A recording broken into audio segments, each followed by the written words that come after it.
Hello' friends. যিহেতু আমি ইমান দিনৰ পৰা ঈশানোদয় স্কলাৰশ্বিপৰ কথা ডিছকাছ কৰি আছোঁ, মই ভাবিলোঁ আৰু এটা খবৰ তোমালোকক জনাই দিওঁ। খবৰ নহয়, একচুৱেলি মই এটা বস্তু ন'টিচ কৰিছোঁ, তাকে তোমালোকক দেখাই দিম বুলি ভাবিছোঁ। তোমালোক সকলোৰে নিচিনাকে মোৰো ফাৰ্ষ্টত ইয়াত য়েছ আহিছিলে, দেন মোৰো ইয়াত ন' আহি গ'ল। এতিয়া মই তোমালোকক মোৰ একাউণ্টটো, যিটো মোৰ ন' আহিছে, আৰু এনেকুৱা এগৰাকী ষ্টুডেণ্ট যাৰ য়েছ এতিয়াও আছে, দুইটা একাউণ্ট মই অলপ তোমালোকক কম্পেয়াৰ কৰি দেখাম। কিন্তু এইটো নেদেখাওঁ, যেতিয়া আমি এই NSP পৰ্টেলটো অপেন কৰি ইয়াত আৰু এটা অপশ্যন আছে, ট্ৰেক ইউৰ পে'মেণ্ট। ইয়াত ক্লিক কৰোঁ। তেতিয়া কি হয়, তেতিয়া এটা ইণ্টাৰফেচ ওলাই, বেলেগ এটা ইণ্টাৰফেচ। আমি ইয়াত NSP চিলেক্ট কৰি দেন নিজৰ এপ্লিকেশ্যন আইডিটো দিব লাগে। সেইটো মই ষ্টেপটো দেখাই দিম। তাৰ আগতে এইটো চোৱা, এইটো হৈছে মোৰ একাউণ্টটো। এতিয়া তোমালোকে চাবা, যেতিয়া মেৰিট লিষ্টত য়েছ বা ন' ওলোৱা নাছিলে, তেতিয়া মোৰ ইয়াত এই ভেলিডেশ্যন ষ্টেটাছটো দেখিছা তোমালোকে, February 21, 2025 আছিলে।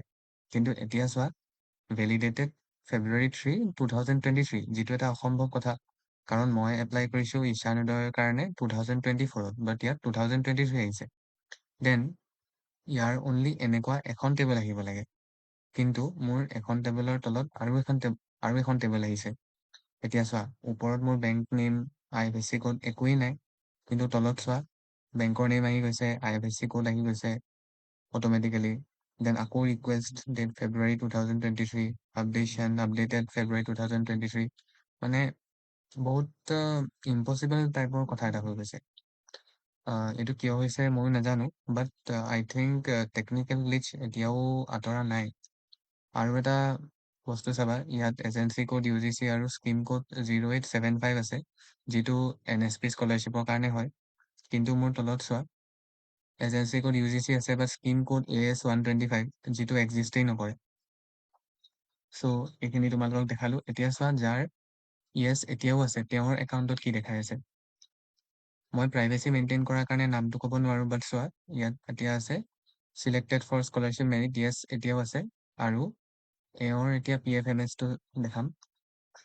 এওঁৰ চোৱা, এওঁৰ অনলি এখন টেবলে আছে, আৰু ভেলিডেটেড 2025 আছে, বেনিফিচিয়াৰী কোড ঠিকে আছে, বাকী বেংক ষ্টেটাছ কিবাকিবি NA আছে। কিন্তু যাৰ একাউণ্টত পইচা সোমাব লগা থাকে, তেওঁৰহে বেংকৰ নাম আহে আৰু IFSC কোড আহে। মই জনাত, মই চিনিয়ৰ এজনৰ একাউণ্ট চাইছিলোঁ, তাত দেখা পাইছিলোঁ, কিন্তু মই একেবাৰে ক্লিয়াৰলি নকওঁ যে থাকিবই লাগিব বুলি, হয়তো নাথাকিবও পাৰে। আৰু এটা কথা যে, যদি মোৰ একাউণ্টলৈ আহিছোঁ, যদি সঁচাকে আমি চিলেক্ট হোৱা নাই, দেন ইয়াত পে'মেণ্ট এমাউণ্টটো দেখায়, বা ৰিজেকশ্যন বুলি কিয় অহা নাই, বা ৰিজেক্টেড বুলি কিয় অহা নাই, কাৰণ বহুতৰ ৰিজেক্টেড বুলি আছে। তোমালোকে এখন মোবাইলত অপেন কৰিম, এতিয়া উলিয়াবা কেনেকে চোৱা। ফাৰ্ষ্টত NSP পৰ্টেলত যাবা, দেন ট্ৰেক ইউৰ পে'মেণ্ট, ইয়াত অ'কে কৰিবা। মোবাইলতো কৰিব পাৰা তোমালোকে।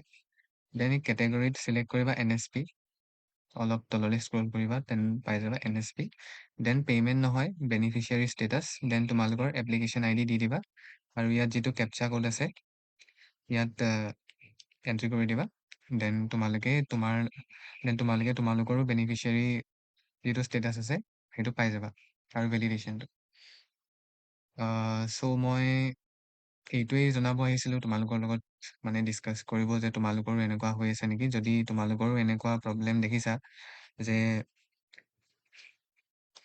কোডটো বেলেগ হৈ গৈছে, স্কিমৰ কোডটো, দেন ভেলিডেশ্যনৰ ডেটটো বেলেগ আহি গৈছে, আমি এপ্লাই কৰিছিলোঁ 2023 বা 2025 দেখাইছে।